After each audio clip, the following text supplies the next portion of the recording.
Hello students, welcome you all to AceCat YouTube channel guys. I am Ankit Sharma और आज हमारे साथ हैं अनिल सर जो आपको DILR की स्ट्रेटेजी शेयर करने वाले हैं कि आने वाले 50 डेज में हम कैसे हमारे स्कोर को मैक्सिमाइज कर सकते हैं DILR सेक्शन के अंदर। तो first of all welcome Anil sir. Thank you very much sir.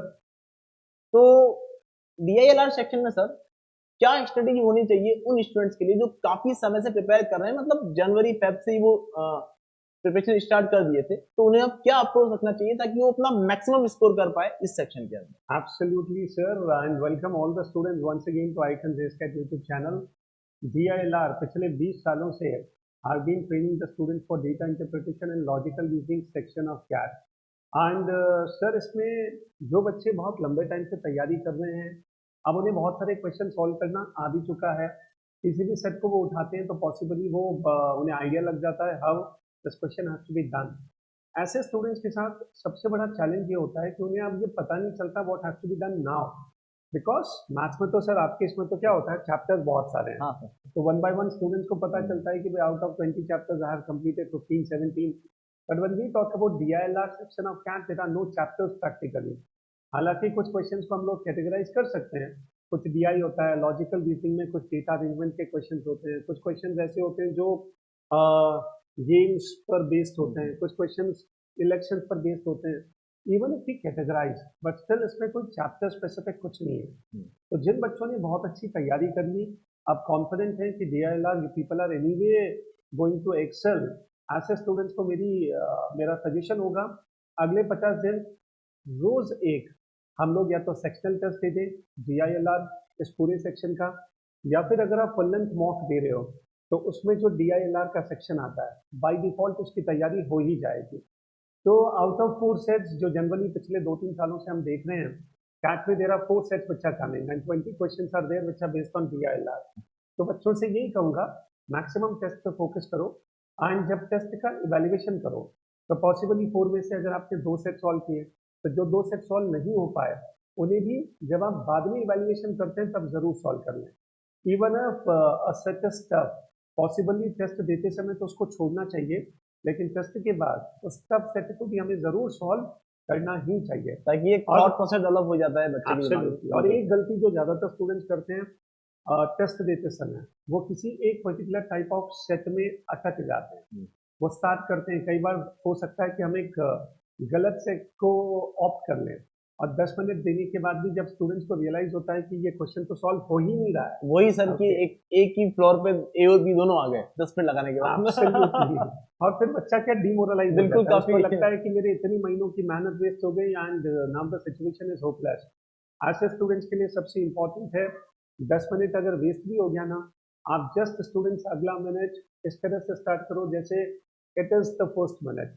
बिल्कुल भी होपलेस नहीं होना है। एंड जो तुम्हारे साथ हो रहा है ना स्टूडेंट्स, ऐसे हजारों बच्चों के साथ होता है एंड यू विल सी, अगर आप वापस जीरो से स्टार्ट करोगे ये सोचते हुए पॉजिटिव रहते हुए, तो आई बिलीव दैट जब आप फाइनली रिजल्ट देखोगे विल बी शॉक कि 10 मिनट वेस्ट होने के बाद भी ये स्कोर कैन बी स्टिल 99% आएगा। तो that is one advice, paper को हमेशा अपने कंट्रोल में रखना इज वेरी इंपॉर्टेंट। तो सर क्वेश्चन सिलेक्शन कैसे, मतलब अच्छी प्रैक्टिस हो बच्चे की, या फिर वो सोच के जाए कि मुझे DI पहले करना है या LR पहले करना है, या वहां एट द स्पॉट चारों सेट को एक बार देख ले स्टार्टिंग के 2 मिनट में, उनको एक बार आउटलाइन कर ले और फिर वो डिसाइड करे कि कौन सा उसे पहले करना चाहिए। एब्सोल्युटली, ये एक एडवांटेज मिलता है DILR सेक्शन में ओवर मैथ्स। मैथ्स में तो सर क्या होता है 22 क्वेश्चन हैं, हर क्वेश्चन स्टैंड अलोन है, तो वहां पर एक एक क्वेश्चन को पूरी तरह से देखना और फिर डिसाइड करना थोड़ा सा चैलेंजिंग है। पर when I talk about DILR 4 sets हैं, अगर आप 1-2 मिनट में उन चारों सेट्स को ओवरव्यू भी कर ले, आपको पता चल जाएगा स्टूडेंट्स की सेट्स किस तरह के हैं। पिछले 3-4 सालों से ज्यादातर जो सेट्स हैं वो लॉजिकल रीजनिंग ओरिएंटेड हैं, आपके वेयर नंबर्स बेस्ड कुछ लॉजिक्स हैं, तो logical questions are more nowadays. तो कोर डेटा इंटरप्रिटेशन का अगर कोई सेट आ गया, पॉसिबली वन सेट, और हमने देखा है पिछले 3-4 सालों में DI जो कोर है बहुत ज्यादा कैलकुलेटिव नहीं आ रही है, बहुत ज्यादा टफ नहीं आ रही है। तो अगर आपका DI थोड़ा भी स्ट्रॉन्ग है, आप उस सेट से स्ट्रॉन्ग करो, स्टार्ट करो, देयर इज नो प्रॉब्लम। एक और बहुत अच्छा तरीका हो सकता है कि जैसे आप लोगों ने ऑलरेडी बहुत सारे सेट सॉल्व कर रखे हैं तो अंदर से एक गट फील आ जाता है, अंडरस्टैंड। या फिर आप ऐसा भी कर सकते हैं कि वो सेट जिसमें डेटा बहुत ज्यादा वॉल्यूमिनस नहीं है, 4-5-6 लाइन्स में पूरा क्वेश्चन एक्सप्लेन कर दिया गया, तो you can just have a look over that set first, and if you realize that yes इसका ट्रिक सॉल्व करने का logic I am able to deduce now, तो डेफिनेटली आप उसको हाथ में ले लें। और अगर उस क्वेश्चन को छोड़ना भी पड़ता है तो द बेस्ट पार्ट इज उसको समझने में बहुत ज़्यादा टाइम इन्वेस्ट नहीं होगा। व्हाट आई वांट इज आप ऐसा कोई सेट हाथ में मत लो जिसमें बहुत डेटा दे रखा है, आप उससे सॉल्व करना स्टार्ट करते हो, फिर बाद में रियलाइज करते हो कि you have actually got into in a very नेबुलस kind of situation, अब समझ में नहीं आ रहा है क्या करें। ऐसे सेट से बिगिनिंग में बचना चाहिए। तो मैं एडवाइस करता हूँ डीआई अगर स्ट्रॉन्ग है तो डीआई का सेट पहले उठा लो, इजी होगा, इसके चांसेस पूरे हैं। और लॉजिकल रीजनिंग अगर स्टार्ट करना है तो छोटे सेट्स पहले पढ़ लो, फिर लगता है कि ये मैं कर पाऊंगा तो वेल एंड गुड, नहीं कर पाऊंगा then you can go for the other sets. And percentile wise भी अगर अपन देखें, यस सर प्लीज। सो ये बात तो हो गई उन बच्चों की जो बहुत पहले से मतलब जनवरी फरवरी से काफी सीरियस प्रिपरेशन कर रहे हैं, लेकिन जो अभी जून जुलाई में स्टार्ट किए, जो अभी बहुत ज्यादा नंबर ऑफ सेट्स का प्रैक्टिस भी नहीं किए, तो उन्हें डेली कितना सेट करना चाहिए या क्या स्ट्रेटेजी उनके लिए होनी चाहिए? डेफिनेटली उनके साथ थोड़ी सी सिचुएशन चैलेंजिंग हो सकती है, बट ऐसे बच्चों को सबसे पहला मेरा एडवाइस होगा आप इस पूरे सिलेबस को 2 पार्ट्स में डिवाइड कर दो, data interpretation, logical reasoning. DI में सबसे पहले थोड़ा सा यूज हो जाओ परसेंटेज में, थोड़ा सा यूज हो जाओ रेशियो प्रपोर्शन में, और उसके बाद कुछ बहुत इजी डीआई के सेट स्टार्ट करो सॉल्व करना। एक बार आप 3 से 5 दिन में इसमें कंफर्टेबल हो जाए, you come to know what is DI, then you people should focus on the actual PYQs. आप 2022 के तीनों स्लॉट्स में कोई डीआई का क्वेश्चन है तो वो उठा लो, 21 के उठा लो, तो तुम्हें आइडिया लग जाएगा कि कैट का लेवल क्या है। फिर उसके अकॉर्डिंग आप थोड़ी सी प्रैक्टिस और करो, फिर मॉक्स देना स्टार्ट करो। 1 लॉजिकल रीजनिंग की जहाँ तक बात है, लॉजिकल रीजनिंग में to be very honest chapter wise division करना थोड़ा सा मुश्किल है, तो मेरा सजेशन है आप थोड़े से इजी जो सेट्स आते हैं, चाहे वो डेटा अरेंजमेंट हो, सीटिंग अरेंजमेंट हो, या फिर थोड़े से गेम्स पर कोई क्वेश्चन हो जो इजी लेवल के, स्टार्ट विद देम। 3 से 5 दिन की वो प्रैक्टिस करो और आराम से आप लोग कर पाओगे, because logic is there in the mind. Logic हमें कोई सिखाता नहीं है, अंडरस्टैंड। तो एंड आई कैन इसका यूट्यूब चैनल पर भी आप देखोगे 20+ वीडियोस ऑलरेडी हैं डीआई प्लस एलआर के, जिनमें हमने बहुत अच्छे सेट्स को सॉल्व कर रखा है। और within few days we are going to start with a live session also, तो आई बिलीव दैट अगर आप उसके साथ भी जुड़ोगे तो काफ़ी कुछ हेल्प वहाँ से मिल जाएगी। तो इजी सेट से स्टार्ट करो, फिर पीवाईक्यूज पर फोकस करो, एंड थोड़ा सा कंफर्टेबल हो जाओ। जब आपको समझ में आने लग गया है अगले 15 दिनों में, फिर आप ऑल्टरनेट टेस्ट देना स्टार्ट करें।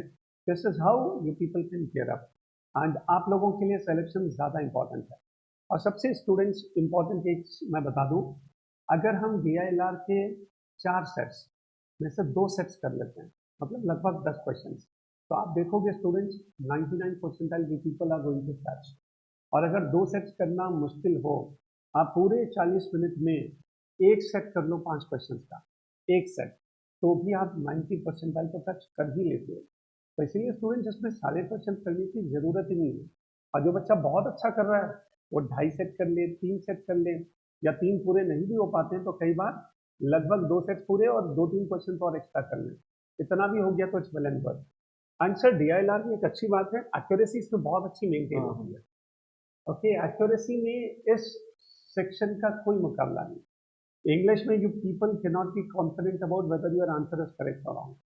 मैथ्स में भी कई बार हम लोग कॉन्फिडेंट नहीं होते हैं, बट लॉजिकल रीजनिंग में कॉन्फिडेंस हमेशा हाई होगा एक्यूरेसी को लेकर, बिकॉज वो सेट जब आपस में अरेंज हो जाता है, and if you see that there is no lack of सारी कंडीशन वेरीफाई हो रही होती है। बिल्कुल, आप देख लो, जैसे मैंने सेट को सॉल्व किया, उसके बाद आप सारे पॉइंट को एक बार रिविजिट कर लो, और कोई भी पॉइंट अगर मैं वॉयलेट नहीं कर रहा हूँ, दैट इटसेल्फ मींस कि मेरा सोल्यूशन 100% करेक्ट है। एंड जब तक ये क्लैरिटी ना आ जाए तब तक हमें आंसर्स मार्क नहीं करने चाहिए।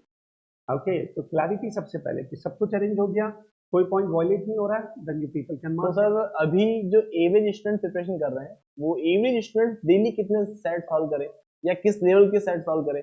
पीवाईक्यूज वाले ही लेवल देखे या उससे टफ लेवल देखे? इस पे कुछ बच्चों को पता पड़ जाए कि डेली हमें इतना सेट तो करना ही चाहिए। अगर आप DILR को लेकर थोड़े से कंफर्टेबल हो चुके हो, यू नो कि व्हाट इज दिस, तो मुझे लगता है पीवाईक्यूज को एक बार टच कर ही लेना चाहिए। और जिन बच्चों ने एक बार पीवाईक्यूज कर भी लिया और अगर कुछ महीने हो चुके हैं तो उन्हें वापस से एक बार पीवाईक्यूज टच कर लेने चाहिए। सेकेंड, डेली कितने सेट सॉल्व करने? मेरा सजेशन है मिनिमम 4 सेट्स, मिनिमम 4 सेट्स, और अगर 6 सेट्स तक आप सॉल्व कर सकते हैं डेली बेसिस पर इट्स वेल एंड गुड। आप तो सबसे पहले एक काम करो, सेक्शनल टेस्ट देना स्टार्ट करो, तो अपने आप तो उस पे अपने आप 4 सेट्स सारा आ ही जाते हैं, बिल्कुल। तो वो तैयारी अपने आप में बहुत सफिशिएंट और है। वो टाइम के अंदर उस वीक में आप कितना कर पा रहे हैं, आपकी एफिशिएंसी इंक्रीज होती है धीरे धीरे, तो सेक्शनल टेस्ट ही उन्हें देना चाहिए डेली। जो बच्चे जिन्होंने अभी जस्ट तैयारी स्टार्ट की है वो टाइम लिमिट फिक्स नहीं करें, वो धीरे धीरे स्टार्ट करें। For you what is more important is you are able to solve the question और नॉट। एक बार क्वेश्चन सॉल्व करने की ट्रिक समझ में आ जाए, फिर आप टाइम लिमिट में अपने आप को बाउंड करना स्टार्ट करोगे तो वेल एंड गुड। ठीक है सर। So sir thank you so much to you, और थैंक यू काफी सर। वैल्यूबल सेशन थे अनिल सर के। स्टूडेंट्स आपके लिए बहुत ज्यादा हेल्पफुल होने वाले हैं। अपनी स्ट्रेटेजी आप बना रहे हैं, इन इनपुट्स का हमेशा ध्यान रखें जो अनिल सर आपको दे रहे हैं। 20 ईयर्स का एक्सपीरियंस है इन्हें, और वो आपके साथ शेयर कर रहे हैं गाइस, तो इस एक्सपीरियंस का आप लाभ लें और अपने स्कोर को मैक्सिमाइज करें। Okay sir, thank you so much. Thank you and all the best all the students. Icon एस्कैट चैनल को सब्सक्राइब करना, लाइक करना, इन वीडियोस को बिल्कुल नहीं भूलेंगे। Okay sir, thank you.